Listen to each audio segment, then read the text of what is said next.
रितेश भाऊंनी आज विशालला त्याची जागा दाखवली की तो गेम खेळतोय. फक्त इथं कोणाचा फ्रेंड नाही आहे, कोणाचा मित्र नाही आहे, कोणाचा भाऊ नाही आहे.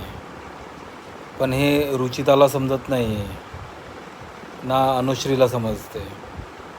बाकी घरातल्या सर्व मेंबर लोकांना कळून चुकलं आहे की विशाल हा फक्त आणि फक्त गेम खेळतो आहे.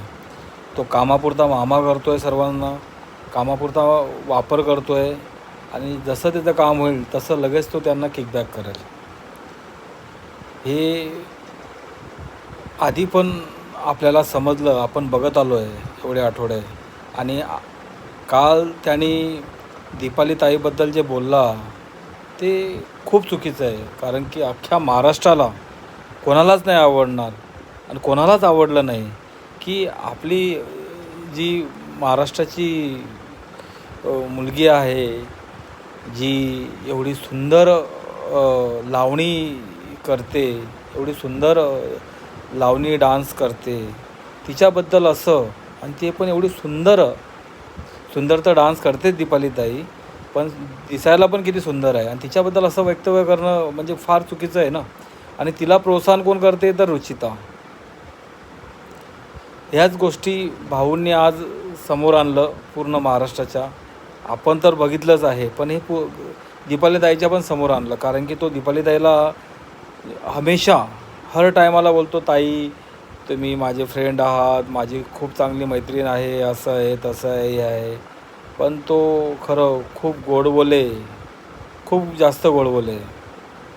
आणि ते आता रितेश भाऊंनी समोर आणलं की हा डबल ढोलकी आहे, डबल स्टँड घेतो.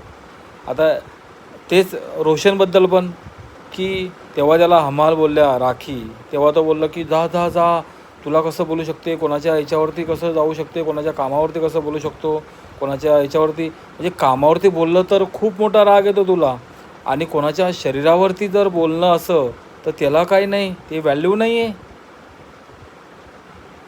ते व्हॅल्यू नाही आहे. असं कसं? तेच रितेश भाऊ त्याकरता त्याला बोलले की तुम्ही डबल स्टँड आहात, डबल ढोलकी आहात. आणि हेच पाहिजे होतं महाराष्ट्राला, की घरातल्या लोकांना समजलं पाहिजे की विशाल काय आहे, विशालचं कॅरेक्टर काय आहे.